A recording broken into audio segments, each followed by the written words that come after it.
Fala pessoal, tudo bem com vocês? Professora Isadora Barreto, para poder continuar a nossa disciplina de filosofia, tá?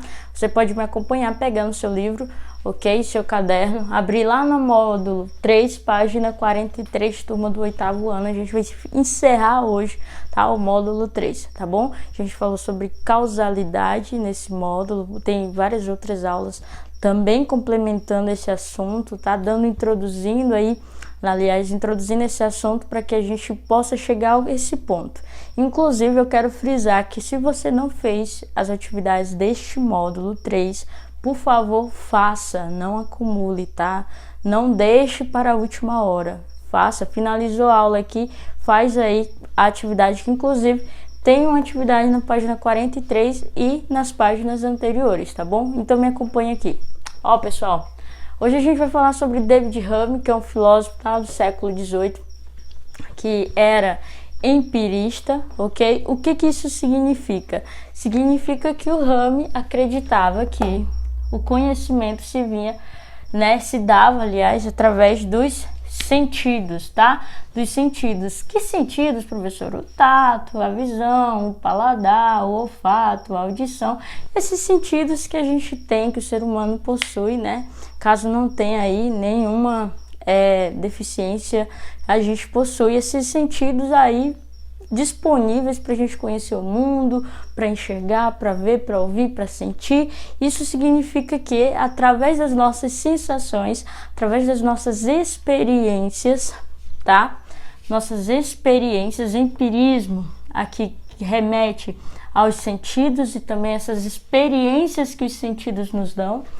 Através disso a gente consegue chegar ao conhecimento das coisas segundo os empiristas, tá? E o Hume era um desses. Ou seja, o conhecimento vem através dos sentidos, das experiências que esses sentidos nos dão, ok? Então eu trouxe aqui para vocês para entenderem melhor a lógica dele, como é que ele pensava acerca disso. Eu tenho aqui um triângulo, tá? Ele tem 1, 2, 3, 3 lados, ok? A gente entende que o triângulo é uma figura geométrica, né? O triângulo, ele nada mais é do que a união de 3 partes iguais, certo? Um triângulo. Essa relação que eu associo, poxa, aqui é uma parte, isso aqui é outra parte, aqui é outra parte, são iguais, formam um triângulo, é uma figura geométrica. A conclusão que eu chego só é possível graças aos sentidos, ok? Que me permitem pensar acerca disso e chegar a essa conclusão. Mas essa relação que eu fiz nada mais é do que relação de ideias. Eu relacionei aqui uma ideia de que, por exemplo, aqui eu tenho um pincel e aqui eu tenho outro. Se eu juntar esses pincéis e colocar mais outro, eu vou formar um desenho também de triângulo. Logo, essa afirmação, ela é demonstrável, né, pessoal? Ela é uma forma de demonstrar. Claro, estou aqui, por exemplo, posso fazer um triângulo com 3 pincéis para vocês, não só um triângulo aqui desenhado. Posso fazer um triângulo, por exemplo, com 3 livros iguais. Enfim, dá para relacionar, tá? Objetos, inclusive tangíveis, que eu posso ver, que eu posso sentir através do meu tato, tá? E posso demonstrar através da experiência, tá? Então, as relações de ideias são afirmações demonstrativamente certas. É correto pensar isso aqui, é lógico, ok? Então, o David Hume, ele acreditava o seguinte: olha, através das sensações, através das nossas experiências, a gente consegue ter aí um pensamento lógico, como, por exemplo, que esse triângulo é formado por 3 partes, tá ok?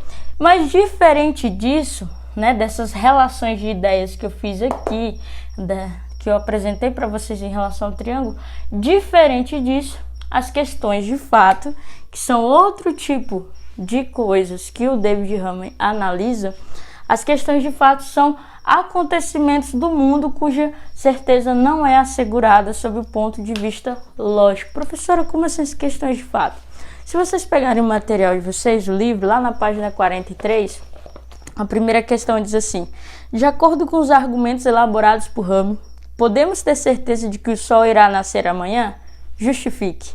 Segundo o pensamento do Hume, a gente tem aí plena ideia de que o Sol, ele nasce todos os dias, né? Ele nasceu todos os dias até hoje, mas a gente não tem a resposta do porquê que ele nasce todos os dias. A gente sabe, por exemplo, a causa, e a gente sabe, por exemplo, o efeito do Sol nascer todos os dias, mas nós não sabemos o porquê de ele nascer todos os dias. Logo, segundo o pensamento de Rami, isso não justifica que ele vá nascer amanhã. Então, para ele, pode ser que o Sol não nasça amanhã, tá? Então, essa é a resposta da primeira. A segunda diz assim: segundo o pensador inglês, página 43, segundo o pensador inglês, o que as relações de causa e efeito não conseguem explicar? As relações, pessoal, de causa e efeito, elas não conseguem explicar o porquê. Eu acabei de falar aqui para vocês o porquê das coisas. A gente explica o antes e a gente explica o depois com essa relação de causa e efeito, né? Qual foi a etapa anterior? A etapa anterior foi essa. Qual a consequência foi essa? Mas e o porquê disso, tá? As relações de causa e efeito para o David Hume não são possíveis. Para você conseguir compreender melhor essas questões e respondê-las, leia o texto que está na página 43, tá?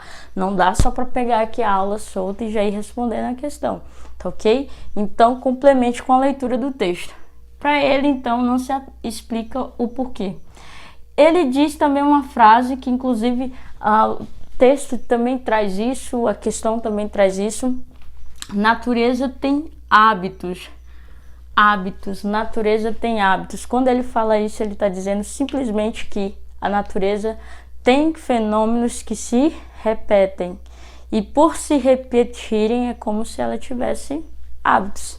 Para finalizar e complementar a tua resposta, leia o texto, tá?